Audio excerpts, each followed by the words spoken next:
It's in times like these of a pandemic that we should always worry about burying our dead. I'm going to tell you a true story about what happened recently about a person who was very brave and donated a lung to another patient. This person was a brave person, and when he died, he gave his lung to another person. This person was dead. In October of 2020, that person had coronavirus, thereabouts. He had gotten better. He had tested positive, and they had a DNA assay on it, so they knew exactly what the genetics were for the profile for the coronavirus he had. 4 months later, he died. He had donated his organs so somebody else could be helped. And in the donation, the doctor that had the organ that put it into the body was infected with COVID. And so was the patient that received the organ, a lung. The doctor and the patient did not know why they had become sick, so they did a culture reserve on the other organ and found out that the person who had been previously positive for coronavirus 4 months earlier still had active virus in their lung basins. What does that remind us of? Chickenpox. The chickenpox virus is very similar. It resides in the basins of our neurons, and it affects the level of chemistry within our nerves and inflames them in a way called shingles. So now that we've have a harvest with a potential of at least one person who is dead, who had coronavirus in their lungs, who gave it to somebody else 4 months ago that had been healed, tested negative, was approved to donate a lung, who gave it to people. What do you think about this? In the book of Leviticus, we were told that we should not bury our dead during these times. And we are to burn the bodies to rid ourselves of that.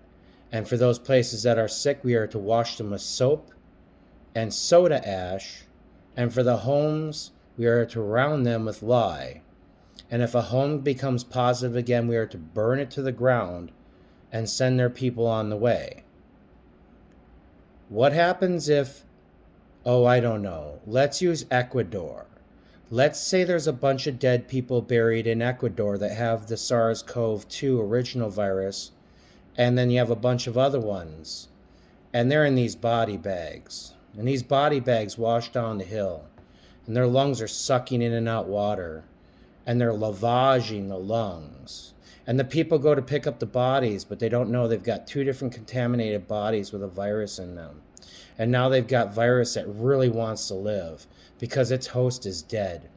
And anytime you have something that preys upon a host that is afraid for itself, it is more violent, more aggressive, more able to adapt. So now these poor people are helping, and they're pulling their dead out, and their dead's lungs are going, because you have to pick them up by their arms and whatnot to move them. Then everyone's sick. Everyone's sick. And people don't know why. And it's terrible. It's not like we've seen before. It becomes necropic. Yeah, that's right. Because the virus has to work on a dead cycle, a dark light cycle. It's able to get energy and proteins out of dead cell tissue. And so lavaging it out to you enables it to eat you like you're dead and get into your neutrophilic system, which is extremely important for you to vacate wastes. Start burning your dead. You're in trouble. This is a plague. This is Leviticus. If you don't want to believe, don't believe, but you go tell that to the dead and be damned. For if you cannot recognize the acts of God in front of you, you will not recognize anything in the days to come. You are in the shadow of doubt. Cast your beliefs aside. The eyes are upon us. His one eye looked down, and now his other eye is open. Everything in the precedence that can occur will occur. Do not think that it cannot. This is a time of God. God bless God. And never forget that.